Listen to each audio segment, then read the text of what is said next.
നമസ്കാരം. ജീവിതപാഠം എന്ന എൻ്റെ പുതിയ പങ്ക്തിയിലേക്ക് എല്ലാവർക്കും സ്വാഗതം. ഇന്നത്തെ എപ്പിസോഡിൽ ജീവിതം ധന്യമായി എന്ന് പറയുന്നത് എപ്പോൾ എന്ന് നോക്കാം. ജീവിതം ധന്യം എന്ന് പറയുന്നത് ഒരു വ്യക്തി അനുഭവിക്കുന്ന ആന്തരിക സമൃദ്ധി, സന്തോഷം, മനസ്സിൻ്റെ ശാന്തി, തൃപ്തി എന്നിവയുടെ അടിസ്ഥാനത്തിൽ ആണ്. അത് പൂർണ്ണമായും പണം, സ്വത്ത്, പൊസിഷൻ എന്നിവയിൽ ആശ്രയിച്ചിരിക്കുന്നില്ല. ചില പ്രത്യേക സാഹചര്യങ്ങളിൽ ജീവിതം ധന്യമായി എന്ന് പറയാനാകുന്നവ എന്തൊക്കെയെന്ന് നമുക്ക് ചിന്തിക്കാം.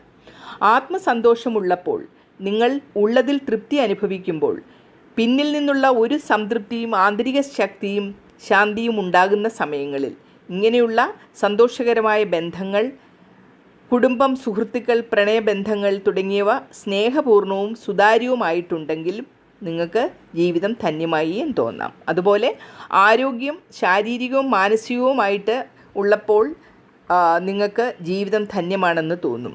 മറ്റുള്ളവരുടെ ജീവിതത്തിൽ നന്മ കൊണ്ടുവരുന്ന പ്രവർത്തനങ്ങൾ ചെയ്യുമ്പോഴും ആത്മസന്തോഷം ഉണ്ടാകുന്നു. ജീവിതത്തിൻ്റെ അർത്ഥം തിരിച്ചറിയുമ്പോൾ, ഉള്ള സംഭവങ്ങളും വെല്ലുവിളികളും എങ്ങനെ നമ്മുടെ വളർച്ചയ്ക്കും അറിവിനും സഹായിക്കുന്നു എന്ന് മനസ്സിലാകുമ്പോൾ, അവസാനമായി ധന്യം എന്ന് പറയുന്നത് അറിയപ്പെട്ട സന്തോഷം, സമാധാനം, സ്നേഹം, അർത്ഥപൂർണമായ ജീവിതം എന്നിവ ലഭിക്കുന്ന സമയമാണ്.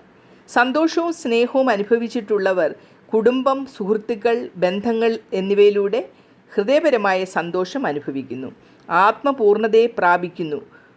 ജീവിതത്തിൽ നേരിട്ട വെല്ലുവിളികളും കനത്ത ബുദ്ധിമുട്ടുകളും ഉൾപ്പെടുത്തിയിട്ടുണ്ടെങ്കിലും അതിൽ നിന്നും പഠിച്ചില്ലെങ്കിൽ, വളർന്നില്ലെങ്കിൽ ജീവിതം ധന്യമെന്ന അനുഭവത്തിൽ നമുക്ക് പിന്നോട്ടായി പോകേണ്ടി വരും. എന്നാൽ അതിൻ്റെയൊക്കെ തിരിച്ചറിയൽ ഉണ്ടായാൽ ജീവിതം സമ്പൂർണ്ണമായി അനുഭവിക്കുവാൻ സാധിക്കുന്നു.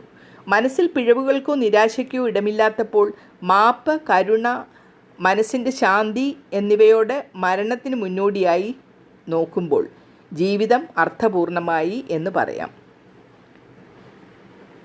ഭയമോ അകലം തോന്നാതെയുള്ള അവസ്ഥയിലോ ഇരിക്കുമ്പോൾ, മരണഭയമില്ലാതെയും ഒറ്റപ്പെട്ടു എന്ന ഭയമില്ലാതെയും ജീവിതത്തിൻ്റെ മുഴുവൻ അനുഭവങ്ങളും കൈകാര്യം ചെയ്തതിൽ സംതൃപ്തി ഉണ്ടായാലും ധന്യമായി എന്ന് പറയാം.